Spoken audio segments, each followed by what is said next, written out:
Daily, and a gang of 4 supposed armed robbers specialized in burglary has been neutralized by the police in Yaoundé. The well-orchestrated plan to burgle a residence was neutralized by the police. Those are major stories. Details right ahead.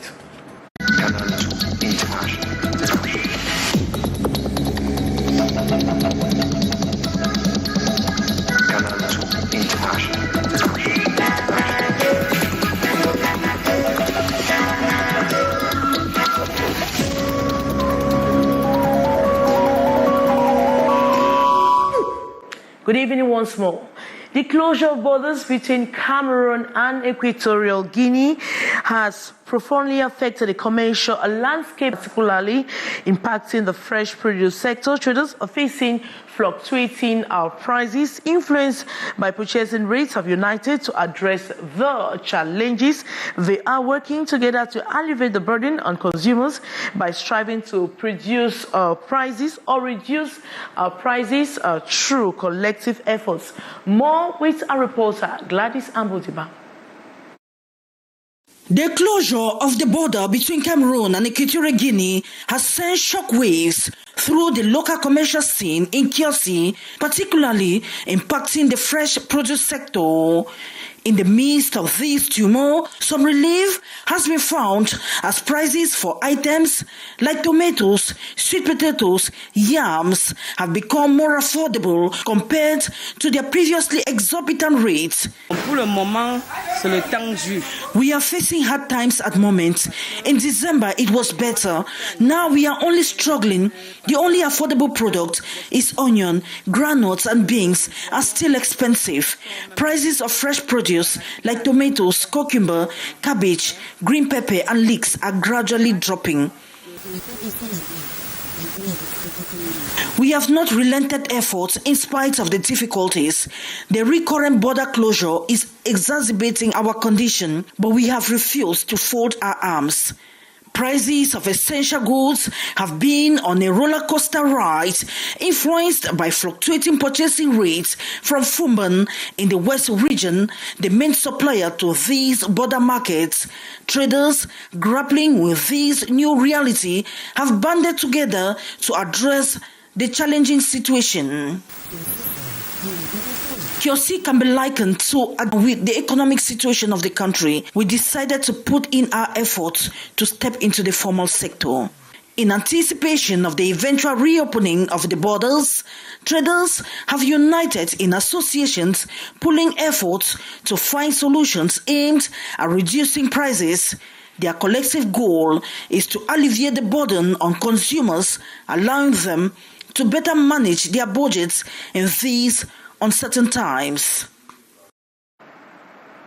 And Cameroons of the World Report, Cameroonians believe the report is not fair considering the hardship the population face daily. Gladys Ambodiba has been talking with some experts. Her story.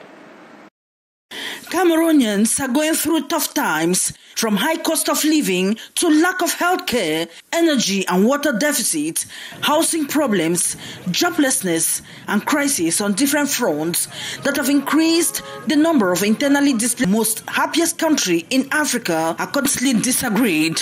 For me, that allegation is out of topic. There is no way. I don't think the person who gave that report is sincere. Because if you come to experience our daily life, we are not on that track. We are not well-being. How can we be well-being when we are not working? Why am I standing here? If I well-being, I'm supposed to be somewhere now working. And for my own family, I have a family to feed. We are suffering here in the nation. How can a country which had war, how can a country that has crisis, and you come to tell me that is well-being, that everything is moving well? No, that allegation is false. Cameroon is, the country is crumbling gradually. We just have to pray the Almighty God to bring give us peace and love so that we can unite and really build up the country. These problems, coupled with poor governance and leadership, according to some, have contributed to the immigration of many young people seeking greener pastures. I don't think Cameroonians are mentally stable. The fact that some people are occupying leadership positions for decades frustrates them. Thousands of young people who migrate to other countries annually for greener pastures is an indication that Cameroonians are not happy. To others, positive thinking and hope is important for one's mental health. Make yourself happy to be mentally stable. If not, life will be senseless. Following the Global Mind Project 4th annual report on the mental state of the world report conducted by the American Sapiens Lab, Tanzania, Nigeria, and Zimbabwe occupy the first, second, and third positions respectively in the ranking. The report compiled responses from over 500,000 individuals gathered throughout the year across 71 countries, covering 9 geographic regions, including Africa. And in a bid to celebrate ingenuity and technological progress, students from various technical schools in the Littoral region recently unveiled an array of innovative products during an open-door event held at Collège de la Salle, from survey equipment to water filters, handmade vehicles. The students showcased their talents, emphasizing the benefits to the local population and contributions to economic growth.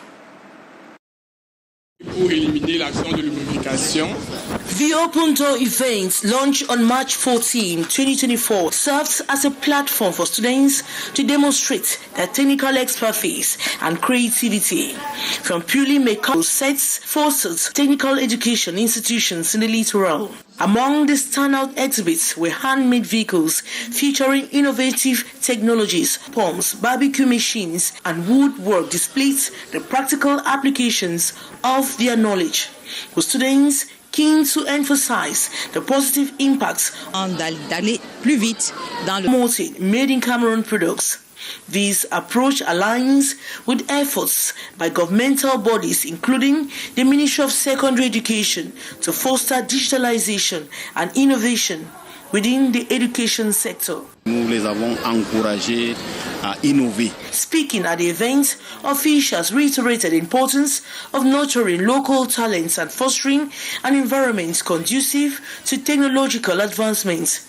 By showcasing their creations, students not only demonstrated their skills from emotional and sexual balance. Many of them are confused on what to do when found in such a situation. The Human Rights Commission, in partnership with another rights-oriented civil society, is bent on redressing the trend. More on the story with our reporter, Saleh Sherifa. The need to put an end to any form of abuse faced by women in the Noon Division is the reason they are gathered here. Sexual abuse and rape are among other things the types of violence faced by women in the Noon Division in the West region of Cameroon. We have cases of rape, as OLPC, the observatory, mentioned. We have cases of women beaten up in their homes by their husbands. And we always have cases of marginalization. And so these cases have been properly handled by the observatory, presenting the network of civil society organizations in the West region that was put in place, I will still insist, by the Commission. During this workshop, women were sensitized and educated on how to handle things anytime they find themselves in any form of violence. An initiative put in place by the Human Rights Commission for the West region in partnership with REDAF. It is about raising awareness among women about their rights. In any case of violence, they were told to call the number 1523. Women belong to the vulnerable group. That is why the Cameroon Human Rights Commission have called on all the known rulers to sensitize women in their various bases. Verily, there is an International Day for Women, but a woman is celebrated every day. They hope this seminar will create an enabling environment where violence against the women will be a thing for the past. And a gang of 4 alleged bandits specialized in burglary has been neutralized in the nation's political capital, Yaoundé. Their well-orchestrated plan to burgle residents where one have worked as a driver leaked and they had to fall into the dragnet of security officers. More on the story with our reporter, Beatrice Ngam. The brain behind the act, former driver who willingly retires after 1 year of service at the home of a personality in Yaoundé. His eye for money made him to retire as driver to come back for millions. On s'organise et puis on prend l'argent, on part. He then contacted a team and the date was February 22nd. But the day before, an informant alerted the 4th Central Police Station in Yaoundé. The police then took dispositions, monitoring and confirming their every move. And verily, the 4, one dressed as an electric meter reader, made their way to the residence. Their plan was to neutralize the security man and made their way inside for the cash. At 8 o'clock, we saw them coming, and then there were 4. When we have been with the right description we got on them, we just neutralized them, and we saw that they were getting all the material with whom they were planning to get in that house. They was having a new material, equipment. They was having also a shotgun, an artisanal shotgun with ammunitions, taps, a hammer, and knives. The suspects, aged 27, 28, 30, and 39, were the most experienced and ex-convict. Any attempt to burglary face the same charges like the action itself. As the penal code mentioned, when you are in attempt, it is the same charge as if you are act. They were on the place ready to act, and we caught them when they was planning now to act, and we are going to send them to the court to be judged as armed robbers. Presenting the 4 supposed armed